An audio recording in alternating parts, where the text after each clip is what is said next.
Friends, welcome to சந்து பொந்து சமையல். இன்றைக்கி நம்ம பார்க்க போகிற ரெசிபி சப்பாத்திக்கு சூப்பரான சைட் டிஷ் மலாய் கோஃப்தா.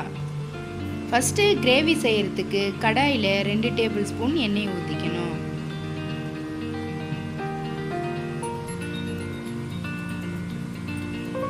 எண்ணெய் காஞ்ச உடனே ஹோல் ஸ்பைசஸ் பிரிஞ்சி இலை, ஏலக்காய்,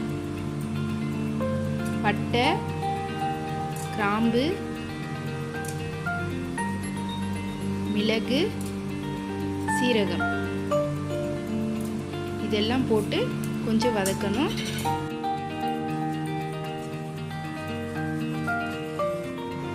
இது வதங்கின பின்னாடி கொஞ்சமாக இஞ்சி, ஒரு 6 பல்லு பூண்டு அதையும் சேர்த்து வதக்கணும்.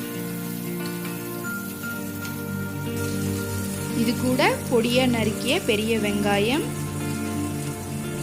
ஒரு பச்சை மிளகாய் சேர்த்து வதக்கணும். வெங்காயம் நல்லா வதங்கின பின்னாடி 1/2 டீஸ்பூன் மிளகாய் தூள், 1/4 டீஸ்பூன் மஞ்சள் தூள், 1/2 டீஸ்பூன் மல்லித்தூள், 1/2 டீஸ்பூன் ஜீரகத்தூள் இதையும் எல்லாம் ஒன்றா போட்டு நல்லா வதக்கணும்.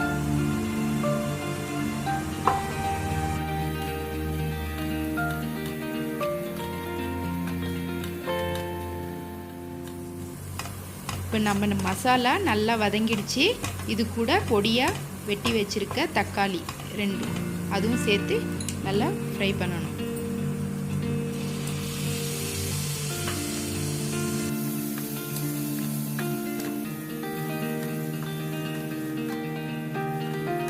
இப்போ இந்த மசாலா நல்லா வதங்கிறதுக்காக நம்ம உப்பு போட்டுக்கலாம்.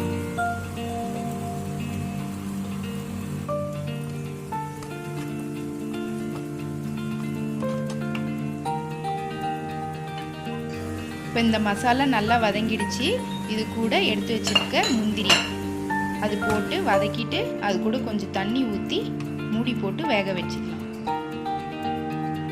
அடுத்து கோஃப்தா ரெடி பண்ண ஒரு கடாயில் எண்ணெய் ஊற்றி காய வச்சுக்கணும்.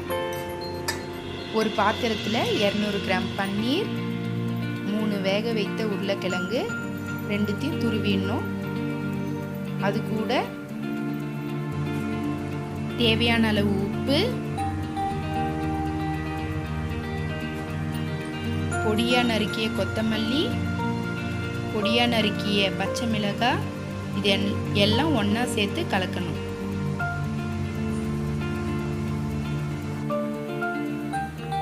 இப்போ 2லேருந்து 3 டேபிள் ஸ்பூன் சோள மாவு இது கூட சேர்த்து பால் சைஸுக்கு உருட்டிக்கணும்.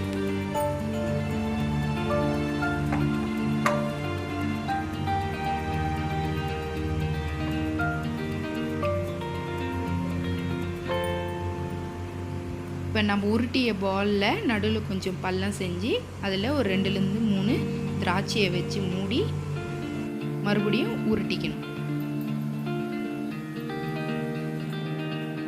நம்ம வேக வச்ச மசாலாவும் நல்லா வெந்துடுச்சு. இப்போ நம்ம ஸ்டவ் ஆஃப் பண்ணிடலாம். கிரேவி ஆறுறதுக்குள்ளார மற்ற கோஃப்தாவையும் ரெடி பண்ணி வச்சுக்கலாம்.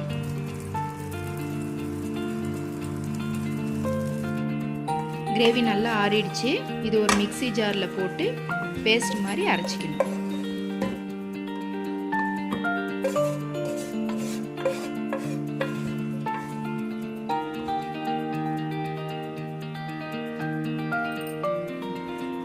இந்த சைடு எண்ணெயும் நல்லா சூடாயிடுச்சு. இதில் நம்ம கோஃப்தாவை டீப் ஃப்ரை பண்ணிக்கலாம். எண்ணெய் சூடான பின்னாடி தான் கோஃப்தாவை போட்டு ஃப்ரை பண்ணணும், இல்லைன்னா கோஃப்தாலாம் உடஞ்சிடும். எல்லா கோஃப்தாவையும் ஒரே டைமில் போட்டு ஃப்ரை பண்ணக்கூடாது. 2-3 கோஃப்தாவாக போட்டு ஃப்ரை பண்ணி எடுக்கணும். நல்லா கோல்டன் ப்ரௌன் வந்த பின்னாடி நம்ம கோஃப்தாவை எடுத்துடலாம். 2 நிமிஷம்தான் ஆகும் அந்த கோஃப்தா ரெடி ஆகும்.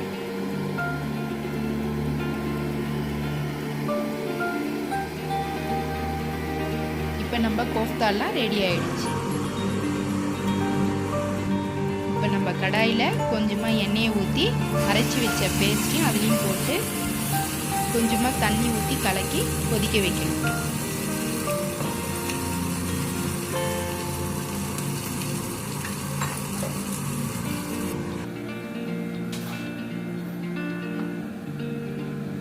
இப்போ கிரேவி நல்லா கொதிக்குது.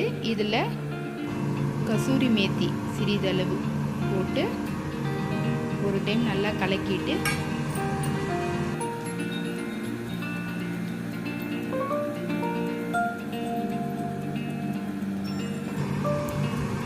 ஃப்ரெஷ் க்ரீம் இல்லைன்னா பால் சேர்த்துட்டு ஒரு டைம் மிக்ஸ் பண்ணிவிட்டு கொத்தமல்லி போட்டு நம்ம ஸ்டவ் ஆஃப் பண்ணிடலாம்.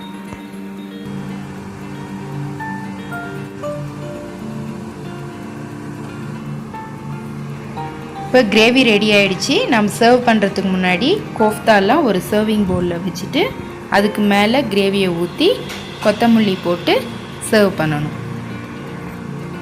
இந்த மலாய் கோஃப்தாவை சப்பாத்தியோடு சாப்பிட்டா சூப்பராக இருக்கும். நீங்களும் ட்ரை பண்ணி பாருங்கள். உங்களுக்கு இந்த வீடியோ பிடிச்சிருந்தா லைக் பண்ணுங்க, ஷேர் பண்ணுங்க, சப்ஸ்கிரைப் பண்ணுங்க.